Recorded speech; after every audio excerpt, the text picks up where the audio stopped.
Well, the Rochester Public Library is taking an inclusive approach to teach families about money management in a fun and engaging way. Jennifer Byrnes is a librarian in the Division of Business and Social Science, and she's here to tell us more about this new resource. Thanks, Jennifer, for coming on. Oh, thanks for having me. So how did this effort come about, and why is it important for the library to teach people about financial literacy? Well, we're all about literacy, whether it's reading literacy or digital literacy, and that includes financial literacy. It's a very important part of everybody's life, and it's one of the most untalked about things. Right. People don't like to talk about money. People don't like to talk to their kids about money. Mm-hmm. So this initiative was made possible by the Financial Industry Regulatory Authority and the American Library Association. Okay. We received a grant to put these family kits in every public library in the Monroe County Library System. Mm-hmm. And they include things for for parents or caregivers to use with kids to start a conversation mm-hmm. about money. And we try to do it in a non-boring, non-threatening way. Right. So this is appropriate for grades 3 through 6. Okay. So there's games, there's Monopoly Junior, Money Bingo, there's Play Money, shopping math, where you go to the grocery store with a set amount of money and have a shopping list, and you have to figure out if you can afford it. Lots of different books discussing money, like Berenstain Bears' Trouble with Money. We also mm-hmm. have DVDs, and it's just another way for people to, talk about it mm-hmm. and learn about it. So you said third grade is kind of the target age where you start. That's about 8 years old, right? Mm-hmm. Why so young? You can start them even younger. I mean, one of the main aspects of financial literacy is differentiating between needs and wants. So that's actually something you can start with your 3-year-old. Do you need this doll or do you need to eat? Things like that. So we even recommend starting much younger than these grades address in terms of that overarching concept. But again, they do, in school they learn math. They don't learn about how to apply math in mm-hmm. their daily life.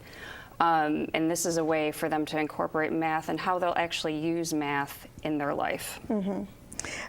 So I have teenagers at home, and they get $20 bill, and it's burning a hole in their pocket. Mm-hmm. What resources are there for parents of older kids to help teach them about money? The website Feed the Pig is geared towards teens and young adults. That's a great resource.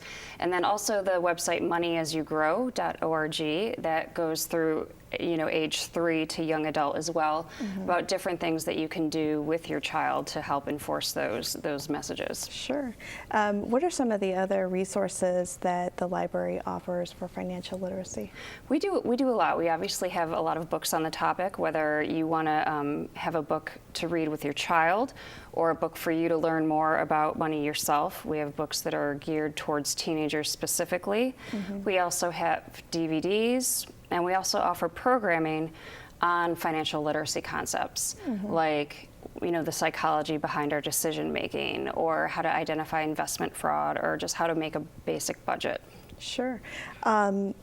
How does the library engage the refugee community and other communities in Rochester about financial literacy? Well, this grant also addressed financial literacy in the refugee community. And one of the ways that we used this kit was for people who didn't speak English. Mm-hmm. And it was one way to, again, or very low literacy level for English, for them to learn about money. So we did that a lot with that group there at the Maplewood mm-hmm. branch. Okay. So again, it was a way to get through that language barrier. Sure. And then we also did a camp for the children of refugees to help them learn about money, because often they're the one translating for their parent at mm-hmm. the bank. And so we worked with them. And also the refugees, there's no economic system in a refugee camp. Mm-hmm. You don't earn money, you don't spend money, so you're really, it's different from just a regular new American, sure. where you really have no concept of how this works. So that's we incorporated the financial literacy into their ESL classes, so those vocabulary words would be used as part of their lesson that day. Mm-hmm. What are some of the questions that they have about money management? Most often they're just very leery about banks, and there's a lot of education around how, yes, you should use a bank and not use your mattress, or, because you could be robbed, sure. things like that.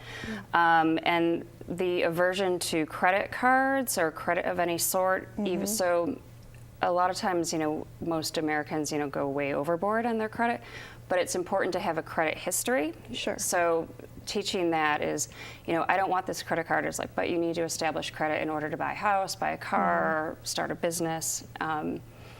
And also just, why they should save, what to envision in the future is what they would do with that money. Sure.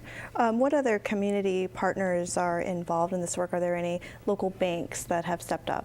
We work primarily with Consumer Credit Counseling Service of Rochester. Okay. They do a lot of our programming, and because they're unbiased and we can't work with anyone who's going to try to sell a product. Oh, right. So, absolutely. What has the community feedback been in general? Are these pretty popular? Yeah, they're pretty popular. They're checked out regularly, and these are also great if you have a Brownie troop or a Cub Scout troop and you're doing like a financial literacy badge. You can check one of these out and go through these and work towards your badge. Also, daycare providers, it's something that they could use as well. So we've gotten a lot of positive feedback on them. Mm-hmm. What other resources do you offer so for people to take the next step? So say, they've got their finances in order and now they're ready to buy a house. What sort of things does the library do in terms of that? We can, direct you to resources, in terms of, how much of your income should go towards a house. There's guidelines for that. How much of your, income should, what percentage.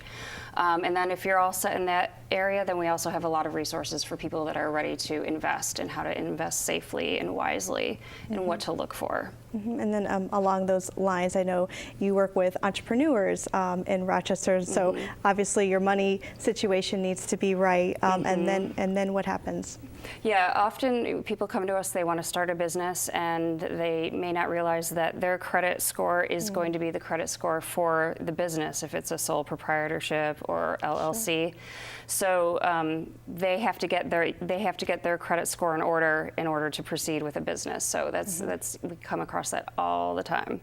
Absolutely. What have you learned so far in just being engaged in this work and meeting people in the community? Oh my gosh, it's just, the level of understanding is not where it needs to be. I've learned so much about what impacts your credit score. That's actually an entire discussion unto itself.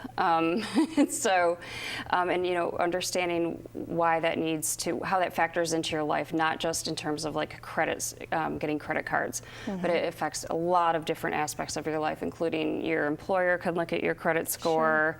Sure. It's going to impact how much you're paying for your insurance premiums. So it's actually really, really important to know and have that under control. And also in terms of identity theft, monitoring that to make sure that no one's using your credit or your social security number. Right. Why is it so important to have a program in place like this in Rochester? Because, just like the rest of the United States, again, it's a very low literacy level for everybody, no matter, and the problem with financial literacy is people think that they know more than they do. And that puts them more at risk for being taken advantage of. And again, because we have such a large refugee community, it's extremely important for them to understand how, using banks, how that helps you and how that will help you get a credit score and really progress in your life. Well, thank you so much for coming on today. It's a great resource. And again, we can get these at any public library in Monroe County. Okay. Yep, just ask for the Financial Literacy Family Kit. Wonderful. Again, Financial Literacy Family Kit's available at every library in the county, and for library hours and more information, you can visit libraryweb.org. You can also call 428-8130 for more information.